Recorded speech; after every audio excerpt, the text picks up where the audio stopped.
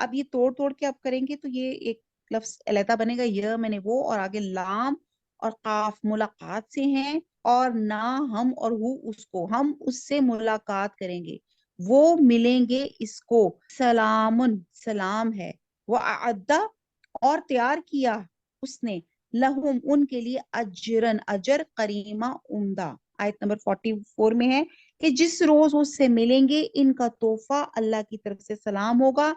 اور اس نے ان کے لیے بڑا ثواب تیار کر رکھا ہے۔ تو یعنی کہ یہ ثواب، یہ تمام چیزیں کس کے لیے ہیں؟ جو اللہ کا ذکر کر رہا ہے۔ تو آپ یہ دیکھیں کہ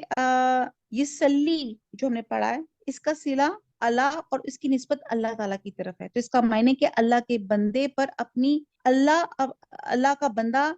کا بندے پر اپنی مہربانی اور رحمت نازل کرتا ہے۔ یہ آپ صلہ دیکھتے جائیں، یعنی کہ اللہ کرتا ہے۔ نمبر 2، اگر یہ نسبت فرشتوں کی طرف سے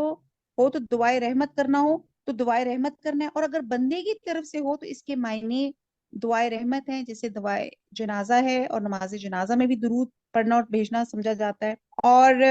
یعنی کہ اللہ تعالیٰ کو بکثرت یاد کرنے کے نتیجے میں اللہ تم پہ اپنی رحمت فرماتا ہے، اور یہ رحمت فرشتوں کے توسط سے نازل ہوتی ہے، اور یہ اللہ کی رحمت کا نتیجہ ہے کہ ہمیں کفر کی جہالتوں سے نکال کے اللہ تعالیٰ نے ایمان اور علم کی روشنی سے نوازا ہے، اور جس میں ہر آن اضافہ ہوتا جا رہا ہے۔ اب آیت نمبر 41 میں جو تحیاتہم، اس سلام کی 3 صورتیں ہیں، اور تینوں ہی قرآن کی بعد دوسری آیات میں ثابت ہیں۔ ایک یہ کہ اللہ تعالیٰ خود انہیں سلام کہے گا، سبحان اللہ، دوسرا یہ کہ فرشتے انہیں سلام کہیں گے، اور تیسرا یہ کہ آپس میں ایک دوسرے کو سلام کہیں گے، اور جسے پتہ چلتا ہے کہ ایک دوسرے پہ سلام کرنا کتنا ضروری ہے۔ خیر یہ ایک سلام کا ایک علیحدہ لیکچر ہو جائے گا۔ بہرحال سلام، السلام علیکم کیا ہوتا ہے؟ تم پر سلامتی ہو۔ تو جب بھی ہم ملیں، بجائے جو ہمارا اسلامی جو گرومنگ ہے اس حساب سے آپ نے جب کسی سے ملنا ہے تو آپ نے بات سلام سے شروع کرنی ہے، ایک دوسرے کو سلامتی دے کے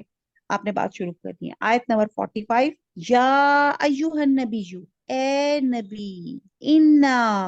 بے شک ہم نے، ارسلنا کا ہم نے بھیجا تم کو، شاہدن شہادت سے، گواہی دینے والا، وہ مبشرن بشارت سے، خوشخبری دینے والا، گلیڈ ٹائڈنگز والا،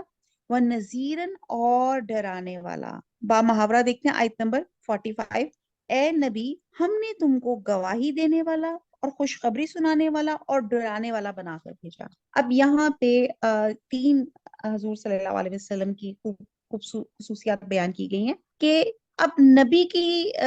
شہادت کی یہاں پہ 3 صورتیں بھی بیان کی گئی ہیں۔ وہ گواہیاں یہ ہیں، جیسے تو یہاں پہ پہلے ان کی 3 جو خصوصیات ہیں وہ کلیئر کٹ ہے کہ شاہد ہے، یعنی کہ اللہ تعالیٰ کے جو رسول ہیں وہ گواہ کے طور پہ بھی ہیں، وہ خوشخبریاں دینے والے بھی ہیں اور ڈرانے والے بھی ہیں۔ اب ہم دیکھتے ہیں کہ گواہی کے سلسلے میں اب وہ 3 صورتیں یہاں پہ بتائی جا رہی ہیں۔ ایک تو وہ گواہی یہ ہے کہ اس کائنات کا خالق اور مالک اور معبود برحق صرف ایک اللہ تعالیٰ ہے، اور کوئی اس کی الوہیت اور حاکمیت میں شریک نہیں ہے۔ اور نبی کی یہ گواہی 3 طرح کی ہے کہ نظام کائنات کے مطالعے سے ان کو خود اسٹڈی کر کے وہ اس نتیجے پہ پہنچے، اور بعد انبیاء کو آسمان اور زمین کی سیر بھی کرائے گی تاکہ وہ اس شہادت کے دائی بنے، جس سے ان کو عین الیقین حاصل ہو سکے۔ جیسے ہم کہتے ہیں نا وہ جب حضرت طور پہ جب ایک پیغمبر نے کہا تھا کہ میں اللہ آپ کو دیکھنا چاہتا ہوں، تو وہ کیا تھا؟ ان کا یقین تو پختہ تھا، اب وہ کیا کرنا چاہ رہے تھے؟ عین الیقین، تاکہ اتنے مؤثر طریقے سے اس چیز کو بتا سکیں۔ تو یقین تو سب کو اللہ سبحانہ تعالیٰ کے اوپر تھا۔ پھر یہ ہے کہ ایک تو یہ کہ عین الیقین ہو جائے، عین الیقین جب وہ خود زمین اور آسمان کی نشانیوں پہ غور و فکر کرتی ہیں اور اس پہ ان کی وہ شہادت دیتے ہیں، اور دوسری گواہی ان کی دعوت پہ سب سے پہلے ان کا اپنا عمل ہے، یعنی کہ ان کی عملی زندگی اس کی بات کی گواہی دیتی ہے۔ تو نبی جو شہادت دے رہا ہے وہ درست اور برحق ہے، اور اس کے اوپر خود بخود عمل بھی کر کے دکھا رہے ہیں۔ اور تیسری شہادت وہ قیامت کے دن اپنی امت کے حق میں اور منکروں کے خلاف دیں گے۔ ٹھیک ہے جی، یعنی کہ ایمان والوں یہ جو آخر میں آپ دیکھتے ہیں کہ امت محمدیہ یہ حضور صلی اللہ علیہ وسلم جو ہیں سب سے آخر میں ہیں، لیکن اللہ تعالیٰ ان سے گواہی پوچھیں گے کہ باقی انبیاء نے جو اللہ کا پیغام تھا اللہ کے لوگوں تک پہنچایا۔ ابھی تک ہم سورہ احزاب کی آیات میں ہی تھے، پارہ نمبر 22 ہے، اور اس میں ہم نے ابھی تک جو پڑھا وہ یہ پڑھا کہ اللہ تعالیٰ ہمیں ایک سبق دے رہے ہیں کہ دین کے معاملے میں انسان اس وقت تک صحیح طور پہ جو ہے کاربند اس پہ عمل نہیں کر سکتا جب تک اس کے اندر لوگوں کا خوف پوری طرح دل سے نہ نکل جائے، اور جب تک انسان انسانوں سے ڈرتا رہتا ہے اللہ تعالیٰ کی اطاعت پورے طور پہ نہیں کر سکتا۔ اور یہاں یہ بات بھی یاد رکھنے کی ہے کہ ایک انسان جب کوئی عمل کرے تو اسے اس میں لوگوں کا حساب سے زیادہ وقفا باللہ حسیبا، یعنی کہ اللہ تعالیٰ کافی ہے، اس چیز پہ اس کی نظر ہونی چاہیے۔ پھر ہم یہ خاتم النبیین کے بارے میں ہم لوگ پڑھ رہے تھے، تو اس میں ہم نے یہ دیکھا کہ خاتم النبیین کا لفظی مطلب ہوتا ہے نبیوں کی مہر، اور خاتمہ کا لفظ اسٹیمپ کے لیے استعمال ہوتا ہے، اور عربی میں سیل کے لیے استعمال ہوتا ہے۔ اور سیل کا کام کیا ہوتا ہے، یعنی کہ جب ہم کسی چیز کو سیل کیا جاتا ہے، جیسے ایک لیٹر کو جب سیل کیا جاتا ہے تو اس کا مطلب ہے کہ نہ باہر کی کوئی چیز اس کے اندر جائے گی اور نہ کوئی چیز باہر نکلے گی۔ تو آپ انبیاء پہ خاتم ہیں، یعنی کہ اس کے بعد اب کوئی نیا نبی نہیں آئے گا۔ وَقَانَ اللَّهُ بِكُلِّ شَيْءٍ عَلِيمًا، اور اللہ تعالیٰ ہر چیز کا علم رکھنے والا ہے۔ پھر کہا گیا کثرت سے اللہ کا ذکر کرو، اللہ کی اگر محبت چاہتے ہو، اپنی پریشانیوں کا حل چاہتے ہو۔ پھر ہمیں بتایا گیا کہ اے نبی صلی اللہ علیہ وسلم، یہاں پہ ہم نے تمہیں گواہ بن کر، ہمیں یہاں پہ اللہ کے رسول کی 3 حیثیتوں کا ذکر کیا گیا، یعنی کہ آپ گواہ بھی ہیں، اپنی امت کی گواہی دیں گے ان ایمان والوں کی جو ایمان لائے، اور ان کے بارے میں بھی جو آپ کے خلاف ان کے خلاف گواہی دیں گے جنہوں نے آپ کی تکذیب کی تھی۔ اور پھر اسی طرح اچھے کام کرنے والوں کو آپ گلیڈ ٹائیڈنگز دیں گے، خوشخبریاں دیں گے، اور برے کام کرنے والوں کو ڈرانے والے ہیں۔ ٹھیک ہے جی، تو یہ حضور صلی اللہ علیہ وسلم کے جو رول تھے یہاں پہ ابھی تک ہم نے یہاں تک بات کی تھی، آیت نمبر 45۔ تو اب یہاں پہ جو چیز بیان کی جا رہی ہے کہ ایمان والوں کو یہ بشارت اللہ کے رسول دے رہے ہیں کہ ان سے مصائب کے بادل چھپ جائیں گے، ان قریب اللہ تعالیٰ مومنوں کو اپنی فتح اور نصرت کے ساتھ نوازے گا، اور مرنے کے بعد انہیں جنت اور اس کی نعمتیں میسر آنے والی ہیں، اور یہ تمام جو خوشخبریاں حضور صلی اللہ علیہ وسلم دیں گے۔ اور پھر جو مخالف لوگ ہیں ان کو، مطلب جو نذیر ان کی جو ایک حیثیت ہے اس حساب سے ان کو ان کے برے انجام اور ذلت و خواری سے ڈرائیں گے، اور آخرت میں جہنم کے عذاب سے بھی۔ تو یہ بشارت اور وعید اپنی طرف سے نہیں ہے، بلکہ وہ ہماری طرف سے اس بات پر مامور ہے۔ ٹھیک ہے جی، وما علینا الا البلاغ، سبحانک اللہم وبحمدک، نشہد لا الہ الا انت، نستغفرک ونتوب الیک، والسلام علیکم ورحمۃ اللہ وبرکاتہ۔